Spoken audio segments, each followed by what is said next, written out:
সি BTC এলেকাত য'ত মাটি দিয়ে তাতে আৰম্ভ কৰিব লাগে এতিয়া মাটিটো দিব পৰা নাই যোৱা 5 বছৰ 1500 কোটি টকাৰ পেকেজ আছিলে 1500 কোটি টকাৰ পেকেজ অলৰেডি চৰকাৰে টকেন মানি দিছে মাত্ৰ প্ৰজেক্টটো গৈ নপৰ কাৰণে আজিলৈকে চেংচন মানে সংগঠনৰ নেতাসকলে কৈছে সেইখিনি প্ৰতিশ্ৰুতি দিছে প্ৰতিশ্ৰুতি অনুসাৰে চৰকাৰে আজি মেডিকেল কলেজ কৰিছে এইটোতো ডিমাণ্ড আছিলে আফসোস এলেকাত আজি বিভিন্ন জায়গাত গৈ মানুহৰ লগত কথা পাতি তো ইয়াতে আমাৰ অঞ্চলৰ মানুহে আমন্ত্ৰণ জনাইছিলে বিভিন্ন মানে বিষয় আছে ইয়াত সমস্যা আছে এইটো চাই গ'লে ভাল হয় হিচাপে আহিলোঁ আজি আমাৰ পবিত্ৰ মংগলবাৰত বড়োসকলে বাথৌ মানে প্ৰাৰ্থনা কৰে বাথৌ চাকি জ্বলাই তাতে প্ৰেয়াৰ কৰে আৰু হিচাপে আজি চবতে আছে যিহেতু অলপ মানে আমি নামঘৰ বা বাথৌ ঘৰ য'ত য'ত ব্যৱস্থা আছে তাতেও আমি টাচ কৰি গৈছোঁ তেওঁলোকে বিচৰা অনুযায়ী যথেষ্ট সমস্যা আছে কিন্তু এই অঞ্চলত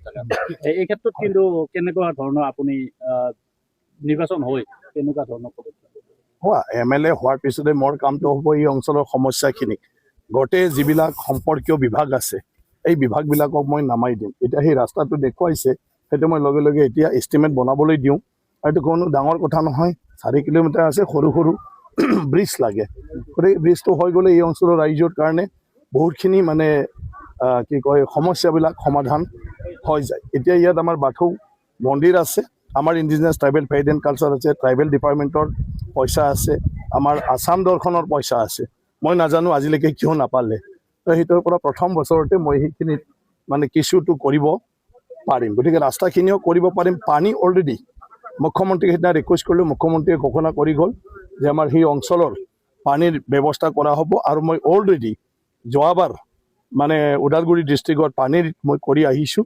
167 কোটি টকাৰ পৰা ভূটানৰ পৰা পানী আনি 2 লাখ মানুহক পানী দিছোঁ একে প্ৰক্ৰিয়াৰে মই ইয়াৰ বিধায়ক হোৱাৰ পিছতে পাব্লিক হেল্থক নমাই দিম আৰু আমি ভূটানৰ পৰা আনি ফালে পানী ইয়াতে সবকে এভেইলেবল কৰে সাংসদ আনপিনে MCLA আৰু আনপিনে বিধানসভা এই নিৰ্বাচনো খেলিছে প্ৰমোদ বড়োৱে কি ক'ব না সেইটোতো নিজৰ নিজৰ ইচ্ছাৰ কথা মানে এইটোতো মানুহ নিজৰ কাৰোবাৰ মনৰ কথা বেলেগে কেনেকৈ বুজি পাব আপোনাৰ সমালোচনা কৰি আছে ইলেকশ্যন খেলিলে সমালোচনা কৰিব লাগে মোক যদি প্ৰশংসা কৰি তো ভোট কেনেকৈ পাব গতিকে মানুহকতো মই কোনে সেইটোতো ৰিপৰ্টাৰবিলাকহে জানিব আমাৰ মাজত কোৱা কৈ হয়তো লাভ নাই গতিকে য'ত যিটো কৈছে আজিকালি কি হৈ গ'ল যিয়ে কৈছে সি প্ৰমাণ দিব লাগে এই সমষ্টিত যথেষ্ট সংখ্যক বিভিন্ন জাতি জনগোষ্ঠীৰ লোক আছে আদিবাসী আছে গৰ্খা আছে তেওঁলোকৰ মাজত আপুনি কেনেধৰণে সোমাই গৈছে নাই চবৰ লগত সোমাই গৈছে তেওঁলোকৰ সমস্যা আছে জাতিগত মুখ্যমন্ত্ৰী ডাঙৰীয়াক মই স্পেচিয়েলি কৈ ফালে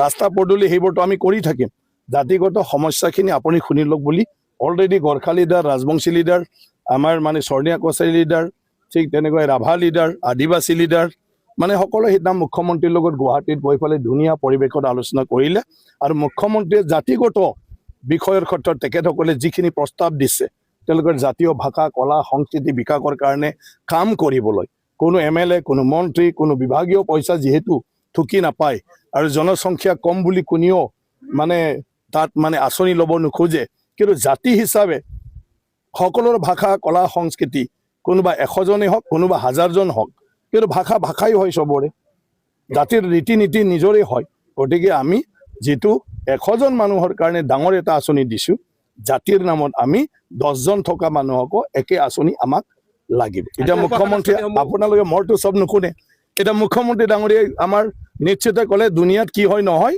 তামোলপুৰ সমষ্টিৰ প্ৰত্যেকটা জাতি জনগোষ্ঠীৰ সংস্কৃতি ভাষা বিভিন্নৰ কাৰণে কোটি টকীয়া প্ৰজেক্ট ইয়াত প্ৰত্যেকৰে আমাৰ তামোলপুৰ সমষ্টিত হ'ব যাৰ যাৰ মাটি আছে সেইদিনা অলৰেডি দি আহিলে সেইখিনি হৈ যাব উপাসনাস্থলীসমূহ আজি আপুনি চাইছে বা ইয়াত সেৱা লৈছে ইয়াৰ যিখিনি আশ্বাসটো মই এতিয়ালৈকে বহিবই পৰা নাই তেওঁলোকে তেনেকুৱা একো বিচৰা নাই সেইটো আমাৰ দায়িত্ব ৰাজ্যক লাগে ৰাইজে আশা কৰে প্ৰতিনিধিৰ পৰা মইতো নাজানো যে কিহৰ কাৰণে লাষ্ট 5 ইয়াৰ্ছ থাকি গ'ল কাৰণ লাষ্ট 5 ইয়াৰ্ছত 5 বছৰত indigenous tribal faith and culture বিভাগৰ জৰিয়তে মানে লাখ লাখ টকা দিয়া হৈছে মানে 60 কোটি টকা আমাৰ চৰকাৰে ডাইৰেক্টলি দিছে আৰু MLA সকলৰ জৰিয়তে আমাৰ দিছে কাউন্সিলৰ জৰিয়তে দিছে কিন্তু মই নাজানো 5 বছৰত একেসকলৰ মানে জাগাত নাহিল সেইকাৰণে মই কৈছোঁ প্ৰথম বছৰতে ইণ্ডিজিনাছ ট্ৰাইবেল ফেড এণ্ড কালচাৰৰ পৰা নহ'লে আসাম দৰ্শনৰ পৰা নহ'লে WPTৰ পৰা ট্ৰাইবেল জনজাতি যিহেতু যিকোনো আঁচনি এটা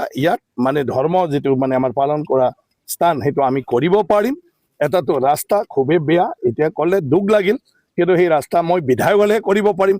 গতিকে বিধায়ক হোৱাৰ লগে লগে তাত বিভাগক মই নুমাই দিম, এষ্টিমেট দি প্ৰথম প্ৰায়ৰিটি এই ৰাস্তাটো আমি কৰিব পাৰিম। আলোচনা কৰিলে শান্তি চুক্তিৰ ক্ষেত্ৰত প্ৰমোদ বড়োৱে কথা কৈছে, শান্তি চুক্তি সফল হৈছে নে? শান্তি চুক্তি সফল কিয় হোৱা নাই? শান্তি চুক্তি সফল হ'ল সেইকাৰণে মানুহবিলাক মানে চবে মূল খুঁটি আহিলে। চৰকাৰে যিখিনি মানে আমাৰ মানে সংগঠনৰ নেতাসকলে কৈছে সেইখিনি প্ৰতিশ্ৰুতি দিছে, প্ৰতিশ্ৰুতি অনুসাৰে চৰকাৰে আজি মেডিকেল কলেজ কৰিছে। এইটোতো ডিমাণ্ড আছিলে আফচুৰ, আৰু এইটো চুক্তিত চৰকাৰে প্ৰতিশ্ৰুতি দিছে, এতিয়া প্ৰতিশ্ৰুতি ৰাখিছে। ইয়াৰ বাদেতো বিভিন্ন মানে যিটো কৈছিলে এতিয়া 1500 কোটি টকাৰ পেকেজ আছিলে, 1500 কোটি টকাৰ পেকেজ অলৰেডি চৰকাৰে টকেন মানি দিছে, মাত্ৰ প্ৰজেক্টটো গৈ নোপোৱাৰ কাৰণে আজিলৈকে চেংচন হোৱা নাই। সেইবিলাক এতিয়া হ'ব চেণ্ট্ৰেল ইউনিভাৰ্চিটি। ভাৰত চৰকাৰে চেণ্ট্ৰেল ইউনিভাৰ্চিটি, তেজপুৰ চেণ্ট্ৰেল ইউনিভাৰ্চিটিৰ দায়িত্ব দি দিলে কি BTC এলেকাত য'ত মাটি দিয়ে তাতে আৰম্ভ কৰিব লাগে। এতিয়া মাটিটো দিব পৰা নাই যোৱা 5 বছৰত। এতিয়া আমি চৰকাৰ হোৱাৰ লগে লগে মানে অসমৰ চৰকাৰ হোৱাৰ লগে লগে মই নিজে বড়ো চুক্তিৰ যিখিনি বিষয় আছে এইটোৰ কাৰণে মই লাগি যাম, মই নিজে লাগি যাম। আৰু আপোনালোকে চাই থাকিলে হ'ল বড়ো চুক্তিৰ যিমানখিনি প্ৰতিশ্ৰুতি দিছে নৰেন্দ্ৰ মোদী ডাঙৰীয়া, হিমন্ত বিশ্ব শৰ্মা ডাঙৰীয়া বা সৰ্বানন্দ সোণোৱাল ডাঙৰীয়া, তেখেতসকলে এই গোটেইটো আমি কৰিম। স্কুল প্ৰভিন্সিয়েশ্যন আমি কৰিম, কলেজ প্ৰভিন্সিয়েশ্যন আমি কৰিম। অলৰেডি বাস্কা কলেজ হ'ব, মুখ্যমন্ত্ৰী ঘোষণা দিয়ে গ'ল। দুনিয়াত কি হয় নহয় যে মানে বাস্কা কলেজখন প্ৰভিন্সিয়েশ্যন হ'ব। NDP সমস্যা সমাধান হোৱা নাই কিন্তু NDPৰ সমস্যাও তেনেকুৱা। গতিকে 5 বছৰ কি হৈছে মই নাজানো, মই নিজে মুখ্যমন্ত্ৰীৰ লগতো এবাৰ বহিছিলোঁ। কোনো ডাঙৰ সমস্যা নাই NDPৰ। জেলত থকা মানুহখিনি ওলাব লাগে, তাৰ কাৰণে মানে PP চৰকাৰে দিব ওলাইছিলে। গতিকে পাব্লিক প্ৰচিকিউটৰে মুভ কৰিব। চৰকাৰে যিহেতু চুক্তি কৰিছে, ৰেহাই দিম বুলি কৈছে, চৰকাৰী উকিলে সেইটো কোৰ্টত দিব লাগে যে আৰু আমাৰ কোনো ক'বলগীয়া নাই, আপত্তি নাই। তেতিয়া সেইবিলাক চব ৰিলিজ হ'ব। কেছ উইড্ৰল আছে, অলৰেডি কোৱা হৈ গ'ল যে এই সংগ্ৰামৰ নামত যিমানে যি কেছ নহওক সেইটো উইড্ৰল কৰিব। গতিকে উইড্ৰল কৰাৰ কাৰণে ব্যৱস্থা এটা কৰিব লাগে। BLTৰ কেছ উইড্ৰলৰ কাম মই নিজে কৰিছিলোঁ 2003 চনৰ আঁচনি। সেইটোৱে NDPৰ সমস্যা, ৰিহেবিলিটেশ্যন। তেখেতসকলক ট্ৰেইনিং দি পেলাই চৰকাৰী বিভিন্ন আঁচনি আমি দিব লাগে।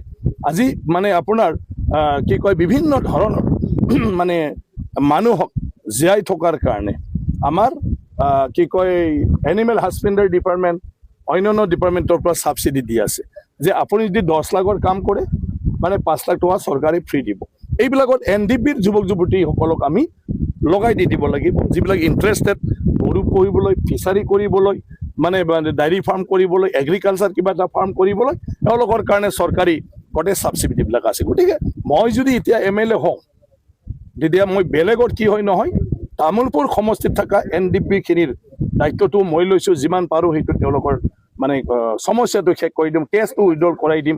আৰু তেওঁলোকৰ ৰিহেবিলিটেশ্যনত মই তেখেতসকলক ট্ৰেইনিং কৰি দি চৰকাৰী যিমান আঁচনি আছে নৰ্মেল যুৱবিলাকক এওঁলোকক দিম। এতিয়া যদি তেওঁলোকৰ বয়স আছে, মেট্ৰিক পাছখিনিক চবকে আমি আসাম দৰ্শনত 2 লাখ টকাটো আমি দি দিম, চব NDPক প্ৰায়ৰিটি দিম।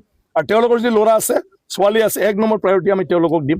কাৰণ 10,000 নিবনুৱা যুৱক যুৱতীক 2 লাখকৈ আমাৰ মানে তামোলপুৰ সমষ্টিত দিব। এই তামোলপুৰ সমষ্টিত NDPৰ কাৰোবাৰ যদি ল'ৰা ছোৱালী আছে, কোনোবা NDP ল'ৰা যদি আজিলৈকেও 40 বছৰ হৈ আছে আৰু মেট্ৰিক পাছ যদি হয়, তেওঁলোকক আমি সেইবিলাককো দি দিম প্ৰায়ৰিটি। তামোলপুৰ সমস্যা আপুনি বিজয় নিশ্চিত? বিজয়টো নিশ্চিত, কাৰণ BJP আৰু AGP থকাৰ পিছত 3টা দলে লগ লগাৰ পিছত বিগত দিনৰ পৰা যিটো আমাৰ মানে ইয়াৰ ৰাজনৈতিক স্থিতি, তাতো বেলেগে নমিনেশ্যন দিব নালাগে মোৰ মতে। Thank U.